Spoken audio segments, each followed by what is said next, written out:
The port of Oban in the Western Highlands.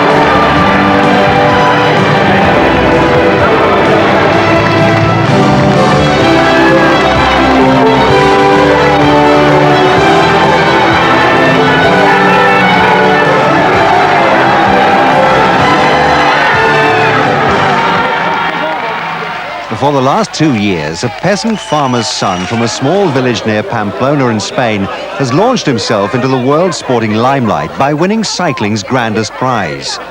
And with the Tour de France again approaching, the talk once more is of Miguel Indurain. In the first of a 3-part series on cycling's greats, we meet the man already being called Spain's greatest ever sportsman.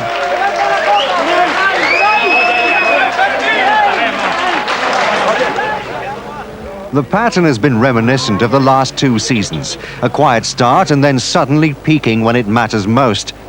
Last week, this 29-year-old cycling genius captured his 2nd successive Giro d'Italia and will shortly bid to become the first man since the legendary Eddy Merckx more than 20 years ago to win 3 successive tours. His friends point to an extraordinary dedication as the reason behind Indurain's success. Well, you can't live in the same way as other people. You have to look after yourself. You have to watch your diet and train a lot. So yes, you lose contact with the real world, because your life is very different from that of a normal person. You travel a lot and spend a lot of time in hotels.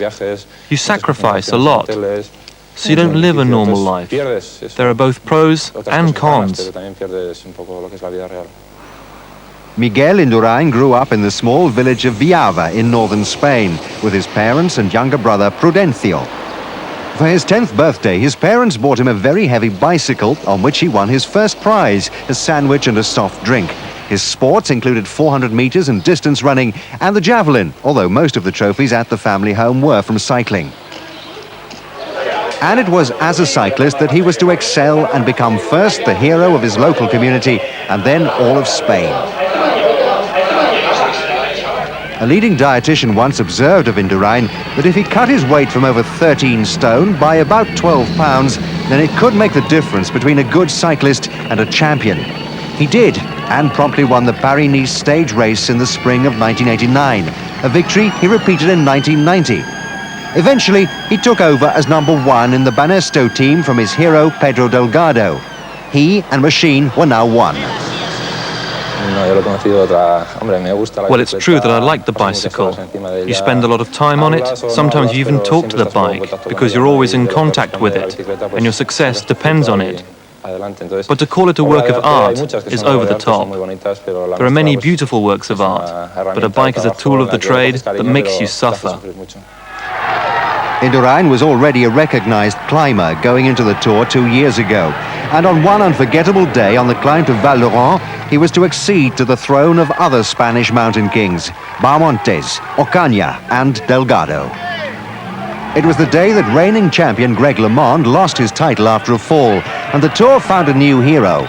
While the rest struggled behind, Indurain and Italy's Claudio Chiappucci attacked the grueling final climb. Chiappucci won the stage, but Indurain took the leader's yellow jersey for the first time, which he held onto until Paris. But Indurain is not just a mountain climber, and he proved this in last year's Tour with a spectacular victory on stage 9, a 65-kilometer time trial where he delivered a killer blow to his rivals, some of whom never recovered.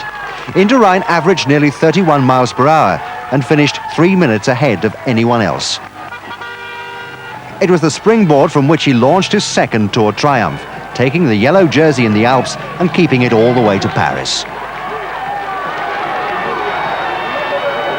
This year's Tour de France begins on July the 3rd in the Vendée region. If Indurain is going to win an historic 3rd successive title, he'll look to dominate stages 9 and 19, the time trials. His feats in winning 2 successive Tours and now 2 successive Giros prompted Spain's #1 newspaper El País to award Indurain the accolade of his country's greatest ever sportsman. Wherever he goes, he's now followed closely by photographers and autograph hunters. And it's true that the constant media attention is a side to cycling that Indurain would prefer to do without. Since last year's Tour, Indurain has married his long-standing girlfriend Marisa. But those closest to him say that fame and fortune, his salary last year is reported to be more than $500,000, have not changed the shy country boy. Indurain still prefers attending Sunday Mass to going out to bars and clubs. Miguel Indurain, the cyclist, is just one period in my life. But I think that in 5 or 6 years, I will have to give it up and do something else. Maybe farming. I don't know. But by then, I hope to have ended my career successfully and carry on with my life.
Next week on Transworld Sport, we travel to France for one of the greatest events in the motor racing calendar, les 24 Heures du Mans.